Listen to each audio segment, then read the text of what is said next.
Okay, so now we can discuss the change in entropy of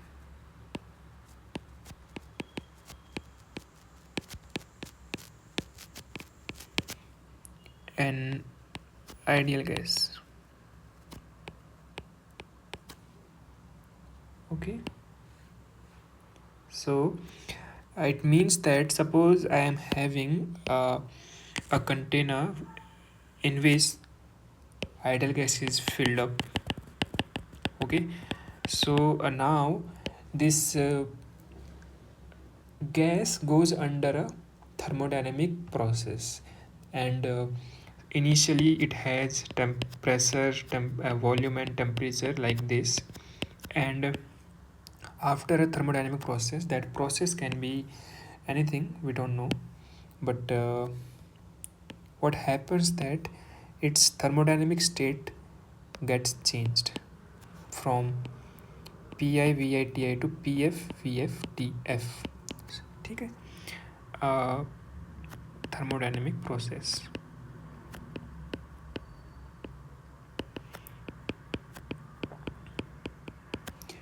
Now during this process we want to ask a question that what will be the change in entropy of this system, delta S of system, ये कितना होगा, we want to inquire this question. Okay, so for that we need to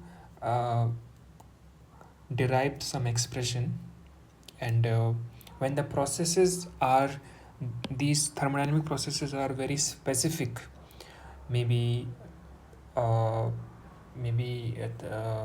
isothermal, isobaric, or isochoric, in that case the expression can be simplified. But in general, when process is not known process, right, not the process that we have already dealt with, in that case how to do that.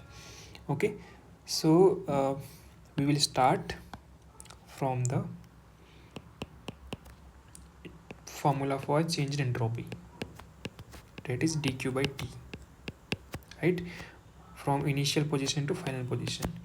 And remember, I have emphasized this thing again and again, that this formula is valid if and only if when process is going through a reversible process. So we are assuming that a system, this ideal gas, goes through a irreversible process, goes through an irreversible process, assuming the system is going through, better to say passing through, an irreversible process, thermodynamic process. Okay, sorry, reversible.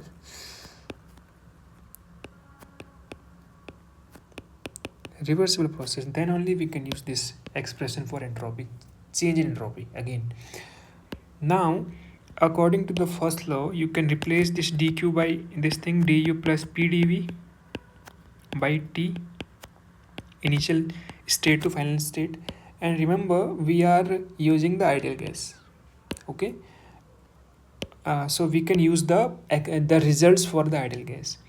For ideal gas, this du is written as ncv dt, right? We have seen this expression before also, where n is the number of n is that number of moles, cv is the specific molar heat capacity of ideal gas, and dt is the small change in the temperature. So it implies that delta S is nothing but, if you replace the expression for du, it will become ncv dt by t, and divide n separately, and split the summation dv by t.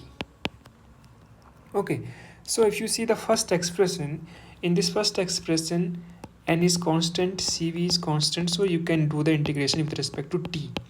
But if you see the second expression has three different variable, so we need to change the variable, right? We can't do integral because p, v and t are related by this equation, pv equal to nrt.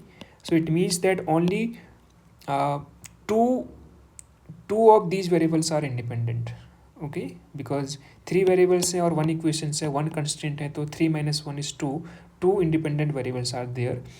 तो किसी भी integration में एक ही independent variable होता है, right, D T. तो यहाँ पर तो दो हैं, so we need to do some manipulation और change of variable, right?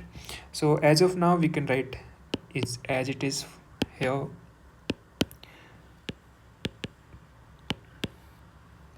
So we know that for ideal gas, since PV equals nRT, so if you see this above expression, so it has P by T, right? So replace the P by T value is nothing but nR by V. तो strategy समझ में आ रही है ना? Strategy क्या है कि भाई यहाँ पर मेरा डिफ्रेंशिएशन वॉल्यूम के रेस्पेक्ट में है, बट पी और टी तो वॉल्यूम है नहीं, तो पी और टी को वॉल्यूम के टर्म्स में कैसे लिखना है, याद नहीं करना है, रट्टा नहीं मारना है. द थिंग इज़ दैट कि लॉजिक पता होना चाहिए. Okay, so P by T को हम रिप्लेस कर सकते हैं using this ideal gas equation. So delta S is nothing but N C V D T by T plus P by T is replaced by nR by V and dV, and remember I am forgetting the initial and final state as limit.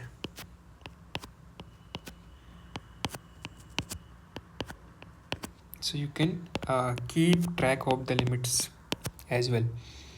So now if you see the NCV dt by T initial to final plus N और R is जो है constants हैं, तो D V by V आ गया. तो this is the final integration. Now it is in well form, it is in good form now. You can integrate in easily. So ncv lnt and initial and final limit if you put in the both expression, so it will become like this. Now this is nothing but ln tf by ti plus ln vf by vi. So this is the change in entropy of ideal gas in terms of temperature and volume. तो इसका मतलब ये है कि मान लो अगर कोई system था, suppose 1 mole of ideal gas, ठीक है, 1 mole of ideal gas is there whose initial temperature was suppose 150 Kelvin and initial volume was 200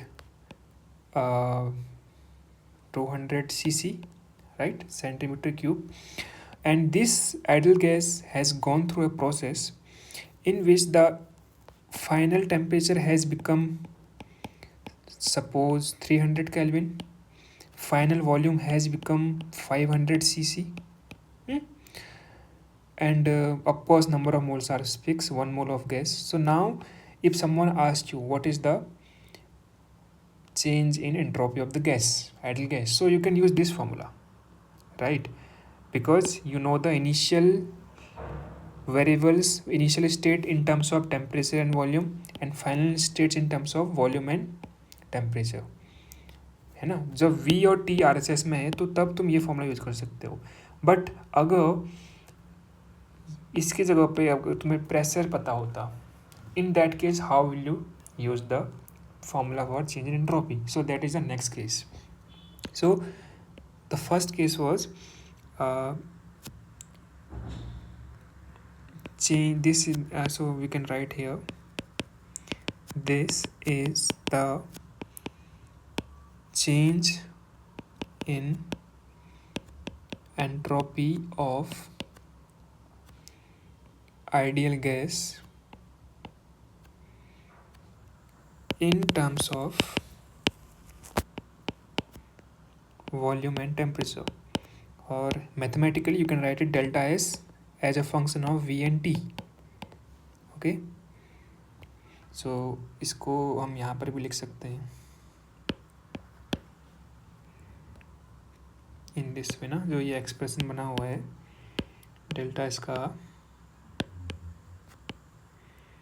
I can write in a better way in this way V, T.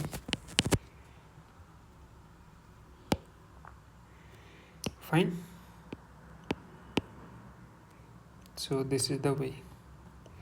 Now same thing if you want to write in terms of some two other variable, right? Look, याद करने का तरीका तुम use कर सकते हो. You have P, V and T, right? तो you want to choose two variable at a time. So 3 choose 2. Combination and permutation you must have read in your class 11th. So 3C2 is nothing but 3. So there are 3 possible formulas. एक हमारा VT में आ गया, बाकी के 2 combination we can see now. So the next case is second possible case is that change in entropy of ideal gas in terms of T and P, suppose. Okay, so that is delta S in terms of T and P. ये हमें निकालना चाह रहे हैं. This is what we want to calculate now. So situation same है. Situation यही है कि भाई हमारे पास गैस थी, कंटेनर में पहले आइडियल गैस थी और बाद में वो एक प्रोसेस के थ्रू गई और ये निकल के आ गई. But now we want to ask कि इस एंट्रोपी में चेंज कितना होगा. तो हम मान लेते हैं कि इनिशियल प्रेशर Pi था और फाइनल प्रेशर हमारा Pf हो गया. इनिशियल टेम्परेचर Ti था, फाइनल टेम्परेचर Tf हो गया. We are assuming this thing. हाँ, ऐसे हम अज्यूम कर रहे हैं. और gas has gone through a thermodynamic process like this. So I think picture is clear. So again if you use the initial steps will be same. ये वाले जो स्टेप्स थे वो हमारे सेम होंगे यहाँ तक कि delta Q is nothing but dq by delta S is nothing but dq by T, and you will use the first law of thermodynamics that dq equal to du plus p dv, and for ideal gas you can use the formula of du equal to ncv dt, and if you use this formula here, put here, so this will be in this form. Now if you see what is our purpose is to find out the formula in terms of P and T. तो इसका मतलब ये है कि हमारा integration T और P में होना चाहिए, बट यहाँ पर इंटीग्रेशन T में तो है but not in terms of V, right. So ये जो dV है हमें इसको हटाना पड़ेगा क्योंकि हमें इंटीग्रेशन के बाद जो फाइनल आंसर चाहिए वो P और T में चाहिए. अगर हम इसके साथ इंटीग्रेशन करेंगे तो आपको ऐसे log T आ जाएगा. तो this is perfect but not this. So we use the same ideal gas equation since PV equals nRT for ideal gas, because we are studying ideal gas here. So now differentiate both sides. So LHS में तुम्हारा product rule लग जाएगा. पहले P constant V का differentiation plus then P का differentiation but V is constant. Now RHS में NR is already constant, so T का differential dt. Now if you replace this dV here, if you replace this dV from here in this equation, what do you get? मेरे लिए थोड़ा आसान है copy paste करना, but you need to do it by rewriting the same expression and just putting back the modifications. P by T is as it is, but dV की जगह पे हम ले सकते हैं nR dt minus V dP upon P. This is fine. So this P and this P gets cancelled out. Now the left one is that if you initial to final limit same hai, so this dt and this dt you can combine, right? Because the integration variable is same. So ncv plus nr integral dt by t, ये तो same है, इसको आप ऐसे लिख सकते हो, minus जो the rest one is v by t dp initial to final. And are you remembering something about ideal gas? This some relation, that is relation you must be aware of, Cp minus Cv equals to R. But this is for 1 mole of gas. It implies that Ncp minus Ncv equals Nr when the number of moles are n. So you can clearly replace this Ncv plus Nr is nothing but Ncp. Okay, so it implies that delta S is nothing but Ncp, correct? Ncp dt by t minus v by t dp. Okay, now if you see our integration variable is p और t, यही तो हमें चाहिए था, p और t चाहिए था, but ये v by t को कैसे हटाएं? जैसे हमने फर्स्ट केस में हटाया था, that is P V equals N R T. You can replace v by t by this thing N R by P. Okay, so I think logics are clear, right? अगर logic clear नहीं होंगे तो पता नहीं, derivation करते वक्त you need to mug up the things. तो N R D P by P, initial pressure हमने पी आई मान रखा था, फाइनल प्रेशर हमने पी एफ मान रखा है ऊपर, same thing for temperature. So this comes to nothing but N C P log T F by T I minus N R log pf by pi. So this is the expression for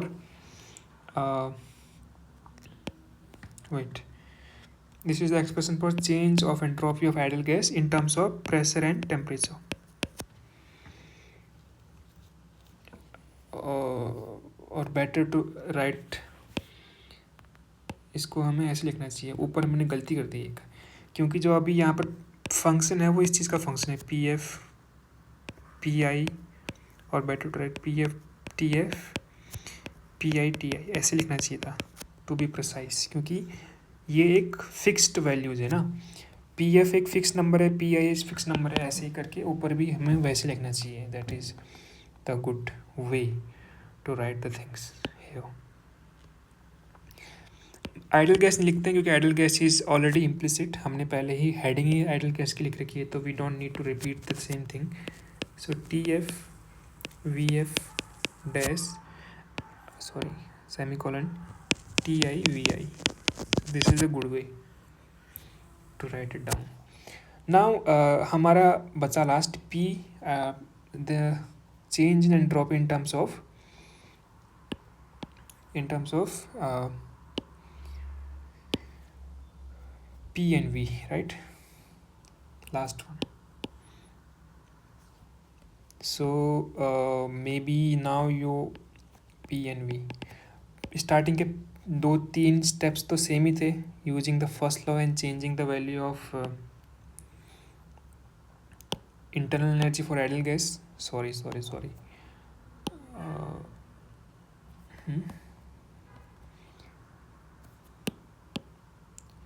अभी जो है हमारा initially P I V I है, finally P F V F बन जाएगा, right? तो ये यहाँ तक स्टेप सेम है. Now see what is the integration variable D T and D V, but we want D P here, right? D V is fine, no issue, but D T is different. Okay, तो इसको कैसे निकालें? Again use equation of this thing, ideal gas equation.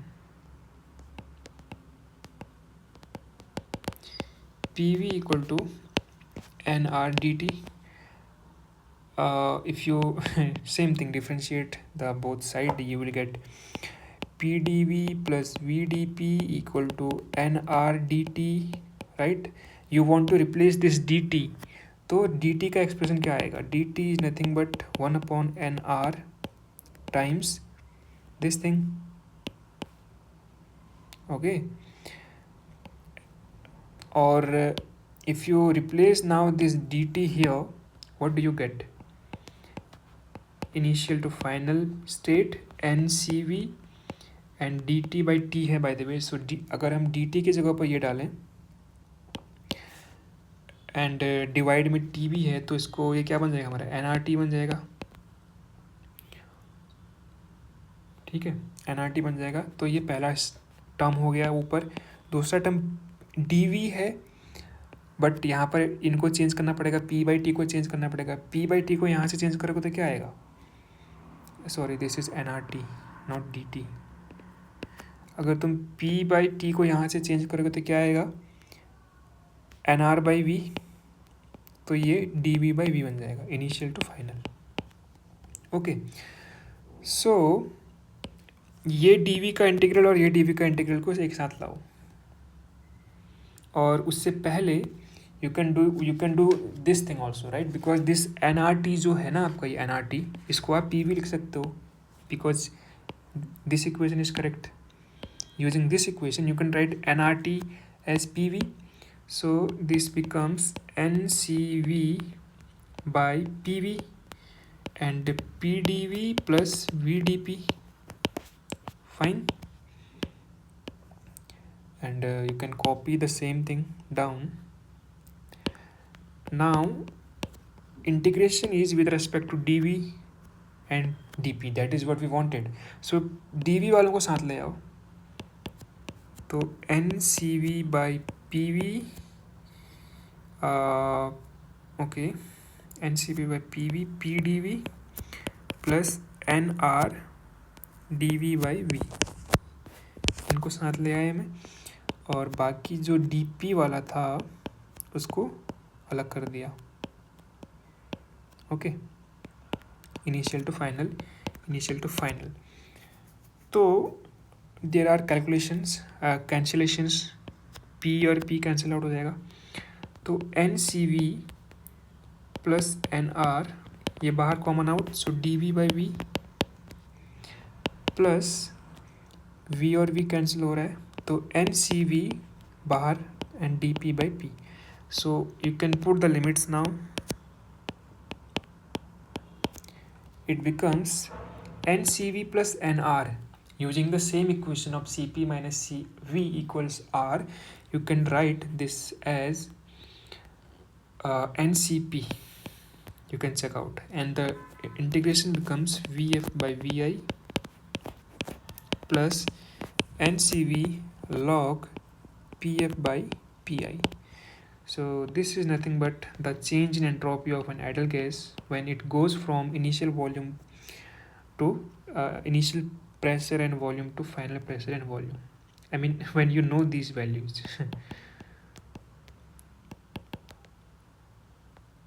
P initial and V initial.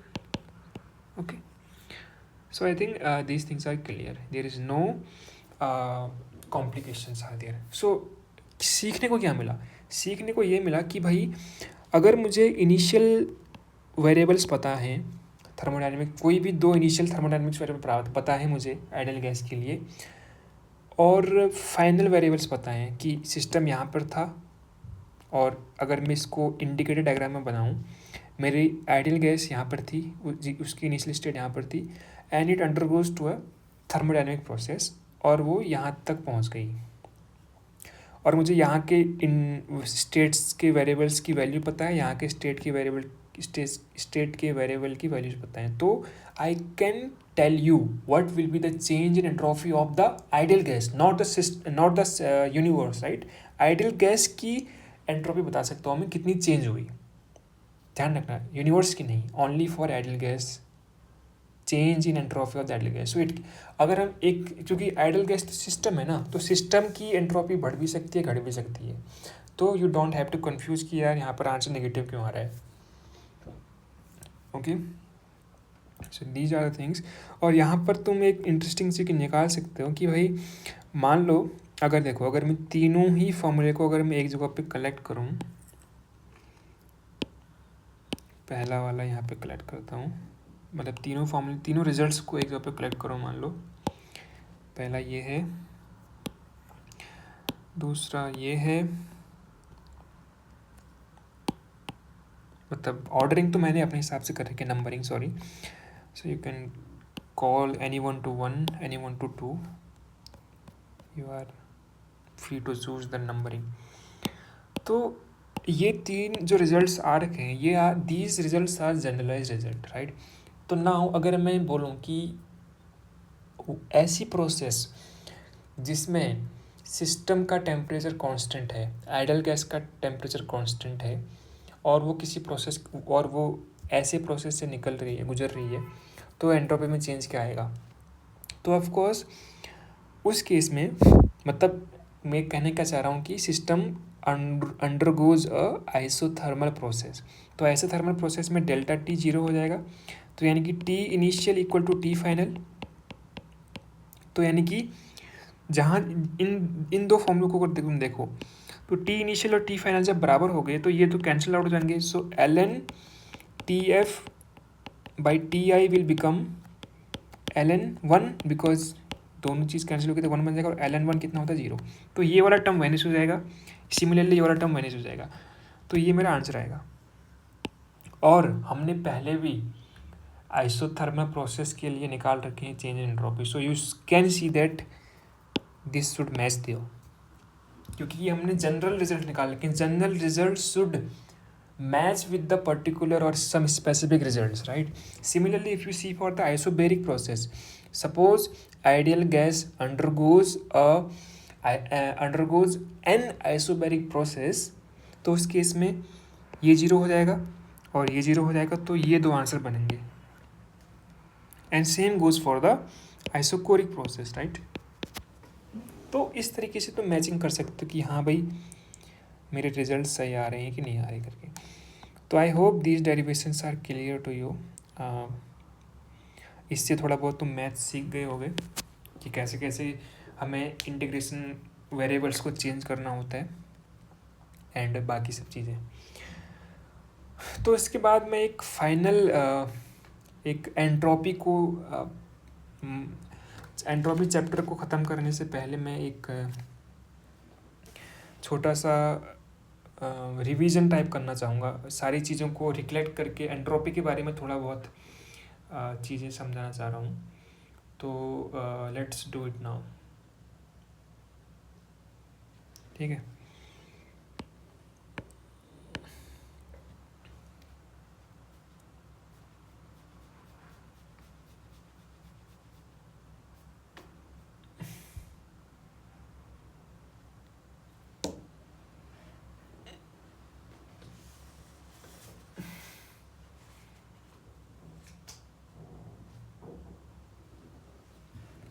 So conclusion लिखते हैं entropy के लिए। हाँ,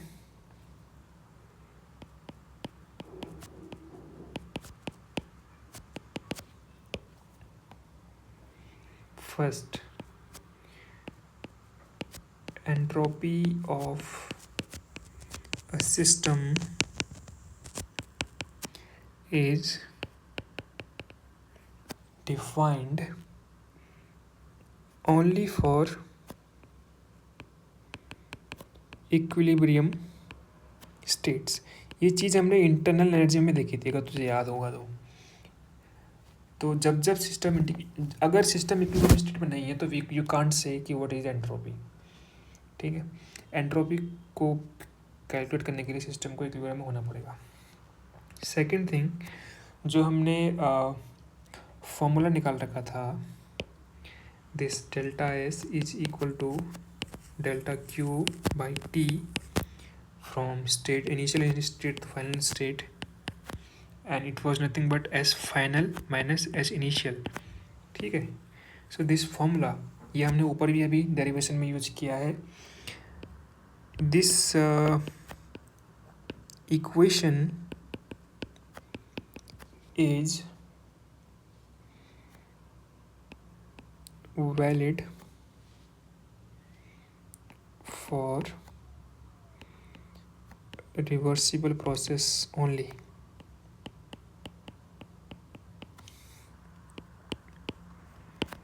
And it computes only change in entropy change. Entropy exactly absolute value नहीं निकाल सकता ये formula. It can only compute the entropy change. Okay, कि अगर सिस्टम एक स्टेट से दूसरे स्टेट में जा रहा है तो उसकी एंट्रोपी में चेंज कितना होगा. Third one is entropy is expressed, the value of entropy is expressed in either calorie per Kelvin because ds is dq by t, मतलब डेल्टा क्यू बाई टी. तो ये हीट है, ये टेम्परेचर है, तो हीट की यूनिट कैलोरी हो सकती है या फिर जूल हो सकती है, but temperature has to be in absolute scale और जूल पर केल्विन. सेल्सियस और Fahrenheit is not acceptable at all. ठीक है.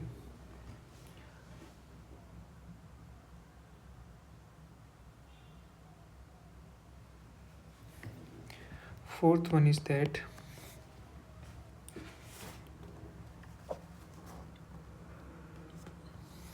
entropy of a system in equilibrium state. हमने बोला कि इसको हम equilibrium state में निकाल सकते हैं.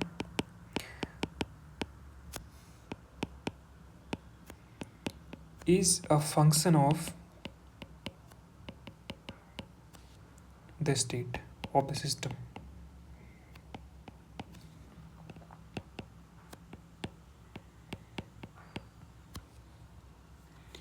Only. ठीक है. तो ये मान ले हमने बोला ना कि थर्मोडायनेमिक सिस्टम जब इक्विलिब्रियम में होता है तो उसका टेम्परेचर डिफाइंड होता है, उसका प्रेशर डिफाइंड होता है, उसका वॉल्यूम डिफाइंड होता है. तो तुम एंट्रोपी को उसके फंक्शन के फॉर्म में लिख सकते हो, क्योंकि ये भी एंट्रोपी भी एक पर्टिकुलर इक्विलिब्रियम स्टेट पर ही डिफाइंड होती है, राइट. तो इसीलिए ये बताना चाह रहा है कि इक्विलिब्रियम स्टेट पर ही डिपेंड करती है और फंक्शन स्टेट फंक्शन पर के ही फंक्शन पर डिपेंड करती है. मीनिंग इट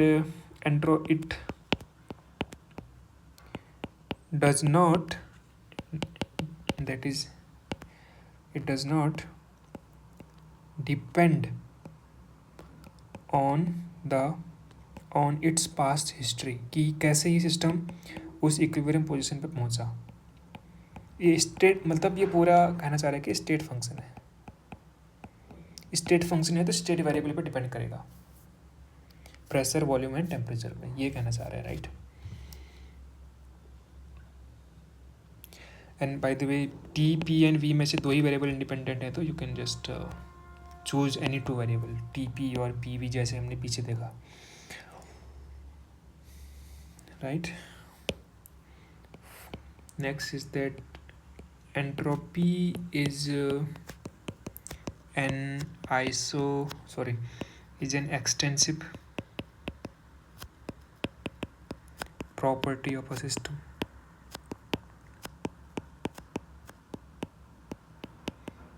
Meaning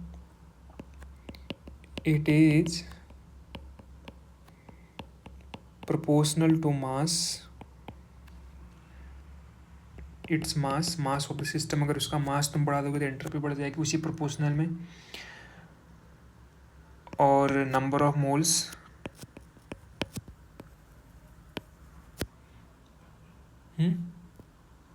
तो ये सिस्टम की क्वांटिटी पर डिपेंड करते हैं कि क्वांटिटी बढ़ेगी तो ये भी बढ़ जाएगी. एंड हमने एक और चीज़ नोटिस करी थी कि भी entropy of an isolated system,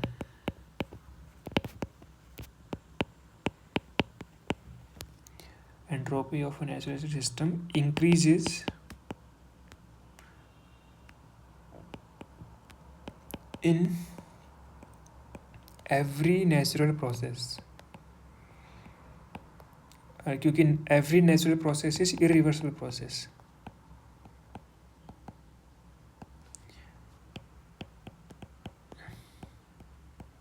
ठीक है, क्योंकि and remember that the isolated system is always you can use the results of isolated system to the universe, right? Uh, uh, you can reiterate in this way: universe is also an isolated system. Why I am saying it? क्योंकि isolated system की property क्या है? In isolated system, exchange of heat is zero, right? तो अगर universe की हम बात करें, यूनिवर्स में सब चीज़ें जो उसके अंदर हो रही हैं ना, वो तो उसके अंदर ही हो रही है ना, मैंने इसके बाहर से तो कुछ आ नहीं रहा है और इससे ना कुछ बाहर जा रहा है।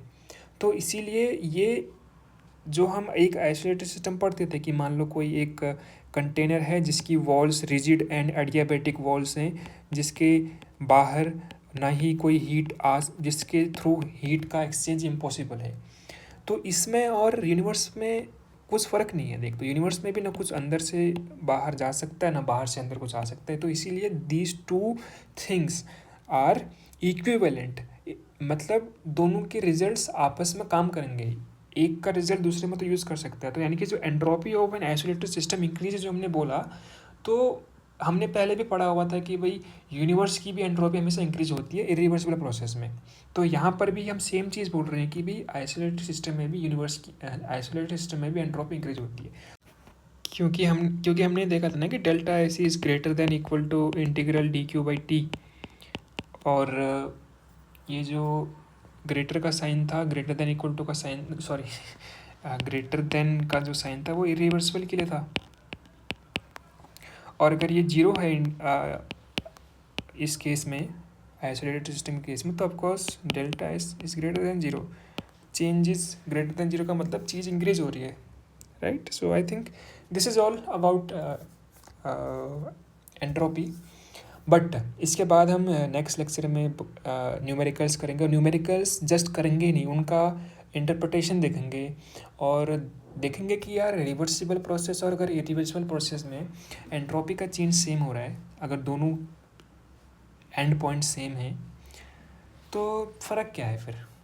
मतलब अगर कोई सिस्टम पॉइंट 1 से पॉइंट 2 तक जा रहा है इरिवर्सिबल प्रोसेस से, IR से, सपोज हमें नहीं पता ये पाथ कैसा, बट मैं बना रहा हूँ क्योंकि रिवर्सिबल प्रोसेस का पाथ बनाया नहीं जा सकता, क्योंकि पाथ बनाने के लिए you need state variables at each and every point, और state variables are only determined in the equilibrium position. But irreversible process में कोई इक्विलिब्रियम पोजीशन होती नहीं है, तो हम पाथ हमें नहीं पता, मैं बस एक गेस्ट पाथ बना रहा हूँ। और इवन इन बुक्स में जब भी पाथ बनाते हैं ना इरिवर्सिबल पाथ, ऐसे dash dash dash zig path बनाते हैं, क्योंकि हमें पता नहीं होता कि पाथ क्या हो सकता है। तो but the question is that अगर एक सिस्टम पॉइंट 1 से पॉइंट 2 स्टेट में जा रहा है, पहली प्रोसेस अगर वो इरिवर्सिबल पाथ से जा रहा है IR, और दूसरी प्रोसेस में जब वो रिवर्सिबल पाथ से जा रहा है, और दोनों ही केस में एंट्रोपी सेम है ना, क्योंकि चेंज इन एंट्रोपी सेम है ना, क्योंकि एंड पॉइंट्स आर